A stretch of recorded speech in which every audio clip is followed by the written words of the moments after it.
हाँ दोस्तों, आप लोगों ने बिल्कुल सही पढ़ा है। हमारी दुनिया में एक नया मुस्लिम देश वजूद में आ चुका है, या ये कह सकते हैं कि एक नए मुस्लिम देश की एंट्री हो चुकी है। वैसे तो दोस्तों, एक लंबे वक्त से ही इजराइल और फिलिस्तीन की वॉर ने ही पूरी दुनिया का ध्यान अपनी तरफ खींच रखा है, मगर अभी कुछ दिन पहले ही अचानक से कुछ ऐसा हुआ कि जिसने पूरी दुनिया की राजनीति में हलचल मचा दी। हमारी दुनिया में एक नए मुस्लिम देश की एंट्री हो चुकी है।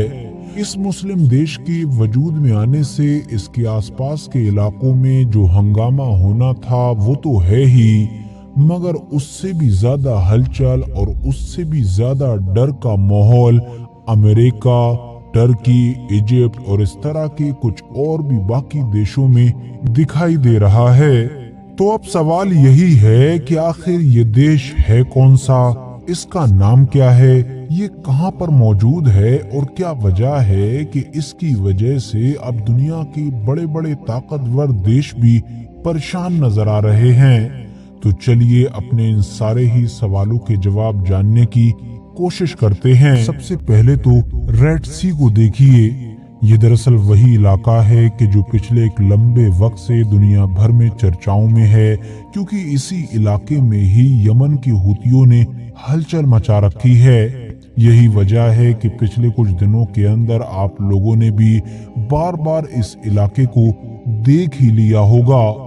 वैसे तो आप लोगों ने यमन को भी देखा होगा, रेड सी को भी देखा होगा, बाबुल मंदेब नाम के उस छोटे से इलाके को भी देखा होगा कि जहां से ही हूती लोग इजराइल को जाने वाले जहाजों को रोक रहे हैं। मगर क्या आप लोगों ने कभी इस चीज को नोट किया, या ये भी कह सकते हैं कि क्या आप लोगों ने कभी इस चीज पर गौर किया कि बाबुल मंदेब के एक साइड में तो यमन है, लेकिन दूसरी साइड में कौन है? मतलब यमन के ऑपोजिट साइड में कौन से देश मौजूद हैं? तो चलिए आज ये चीज हम आप लोगों को दिखा देते हैं। उन देशों के नाम हैं जिबूती, इरिट्रिया, सोमालिया और इथियोपिया वगैरह। और हाँ, एक और भी ऐसी ताकत है इस इलाके में जो शायद आप लोगों को मैप में नजर नहीं आती है, या जिसका नाम हम लोगों को कभी सुनने को ही नहीं मिलता है, और वो नाम है सोमालीलैंड। फिर से सुनिए, सोमालिया नहीं, सोमालीलैंड, क्योंकि सोमालिया अपने आप में एक अलग देश है।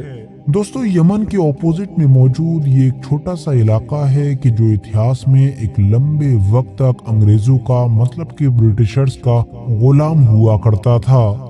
1960 में जब इसको आजादी मिली तब ये सोमालिया का हिस्सा बन गया। इसने सोमालिया से भी आजादी हासिल करने की कोशिशें शुरू कर दी, और एक लंबे संघर्ष के बाद 1990 और 91 के दौर आते आते ये आजादी हासिल करने में कामयाब हो भी गया। आज के दौर में ये सोमालिया से बिल्कुल अलग रहता है। इसकी अपनी पर्सनल गवर्नमेंट होती है, अपनी करेंसी है और बाकायदा अपना पासपोर्ट इशू करता है। अगर आपको इस जगह को विजिट करना है तो बाकायदा वीजा भी इसी सोमालीलैंड की तरफ से ही इशू किया जाता है। यानी ये हर तरह से ऑलरेडी सोमालिया से आजाद हो चुका है। मगर परेशानी की बात यह है कि 1991 और 92 के दौर से लेकर आज तक इस पूरे इलाके को दुनिया के किसी भी देश ने और किसी भी ऑर्गेनाइजेशन ने मान्यता नहीं दी है। यानी कोई भी इसको एक आजाद देश के तौर पर रिकॉग्नाइज करता ही नहीं है। इन सभी के मुताबिक और इंटरनेशनल कानून के मुताबिक भी ये दरअसल सोमालिया का ही एक हिस्सा है, सोमालिया का ही एक पार्ट है कि जिसके ऊपर जबरदस्ती कुछ लोगों ने अपनी मन मर्जी के मुताबिक अपनी हुकूमत कायम कर रखी है। दोस्तों, अब बात कर लेते हैं अपनी इस कहानी के दूसरे मेन कैरेक्टर के बारे में, और वो मेन कैरेक्टर है इथियोपिया। दरअसल आप लोग सोमालीलैंड या फिर जिबूती वगैरह के बिल्कुल पीछे देखेंगे तो आप लोगों को इथियोपिया नाम का ये बड़ा सा देश नजर आ जाएगा। वैसे तो ये भी रेड सी से ज्यादा दूर नहीं है, मगर दिलचस्प बात ये है कि इतना ज्यादा करीब होने के बावजूद भी ये एक लैंड लॉक कंट्री है। लैंड लॉक कंट्री उस देश को कहा जाता है कि जिसका कोई भी बॉर्डर यानी जिसकी कोई भी सरहद समुद्र के पानी से ना मिलती हो। यकीनी तौर पर ये किसी भी देश के लिए बहुत ज्यादा परेशानी की बात होती है, क्योंकि समुद्र की कितनी ज्यादा अहमियत है इस चीज का अंदाजा तो आप लोग फिलिस्तीन और इजराइल की इस जंग से भी लगा चुके होंगे। वैसे यहाँ पर ये बात बता देना भी जरूरी है कि इथियोपिया नाम का ये देश हमेशा से ही लैंडलॉक नहीं हुआ करता था, बल्कि सन 2000 तक इसका बॉर्डर भी समुद्र के एक बड़े इलाके से लगा करता था, मगर तभी इसका एक बड़ा टुकड़ा इससे अलग हो गया, या ये कहिए कि इसके इलाके के बेशुमार लोगों ने अपनी अलग आजादी का ऐलान कर दिया और वजूद में आया वो देश कि जिसको आज के दौर में हम लोग इरिट्रिया के नाम से जानते हैं और जो जिबूती के बिल्कुल ऊपर मौजूद है। और तब से ही इथियोपिया नाम का ये पूरा देश कि जिसकी आबादी तो अच्छी खासी है ही, मगर एरिया के मामले में भी अफ्रीका के सबसे बड़े देशों में गिनती होती है, ये पूरी तरीके से लैंडलॉक हो गया।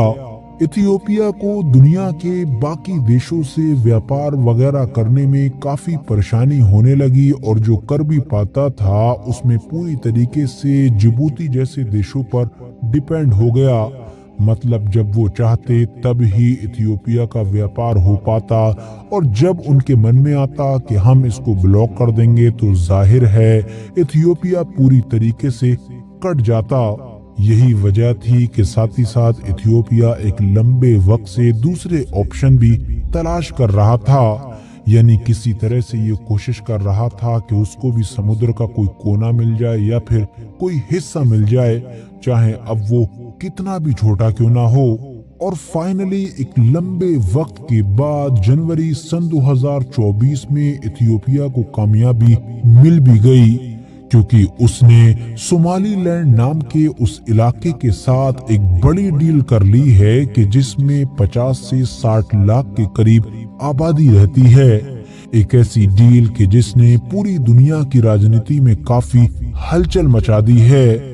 इस डील के तहत अब इथियोपिया को अगले 50 साल के लिए सोमालीलैंड के पोर्ट पर एक्सेस मिल चुका है, यानी सोमालीलैंड का जो पोर्ट है उसका मालिक अगले 50 साल के लिए इथियोपिया बन चुका है।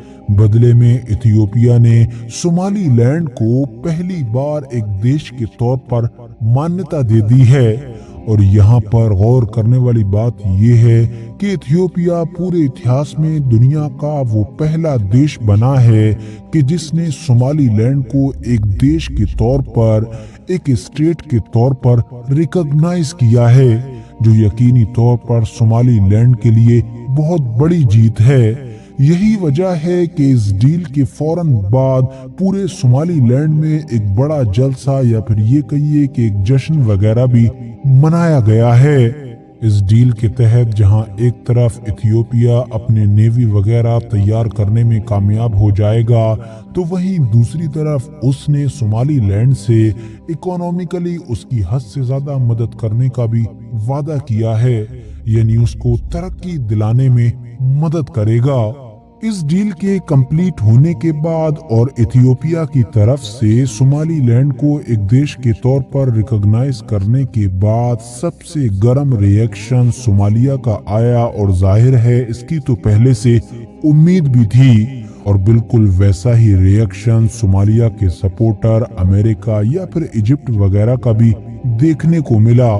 मगर जिन देशों के रिएक्शन ने दुनिया को चौंकाया वो था टर्की, इसके अलावा अफ्रीकन यूनियन और तो और OIC वगैरह भी, यानी कि दुनिया के सारे मुस्लिम देशों का जो एक ग्रुप मौजूद है। इन सब ने भी खुले तौर पर सोमालिया का साथ दिया है और कहा है ये पूरा हिस्सा सोमालिया का है, और इस तरह की जो डील वगैरह की गई है हम इसको कंडेम करते हैं और ये पूरी तरीके से गलत काम किया गया है।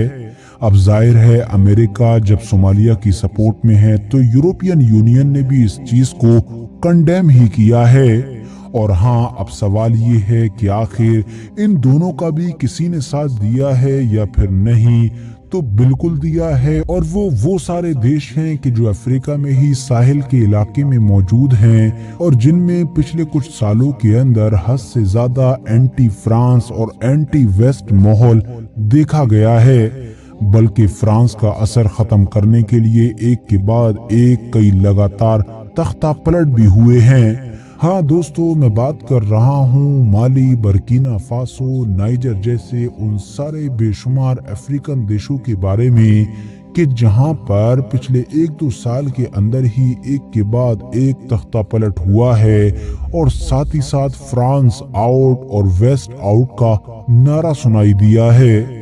फिलहाल एक लंबे वक्त के बाद सोमाली लैंड को एक बड़ी कामयाबी तो मिल चुकी है, एक ऐसा साथी भी मिल चुका है कि जो अब उसको एक देश के तौर पर रिकॉग्नाइज करता है। मगर फ्यूचर में इसके साथ क्या होगा, क्या ये सच में दुनिया के बाकी देशों की तरह ही एक देश बन सकेगा या नहीं, ये तो देखने वाली बात होगी। आज की अपनी वीडियो को हम यहीं पर ख़त्म करते हैं। कमेंट्स बॉक्स में इस टॉपिक से रिलेटेड अपनी कीमती राय ज़रूर दें।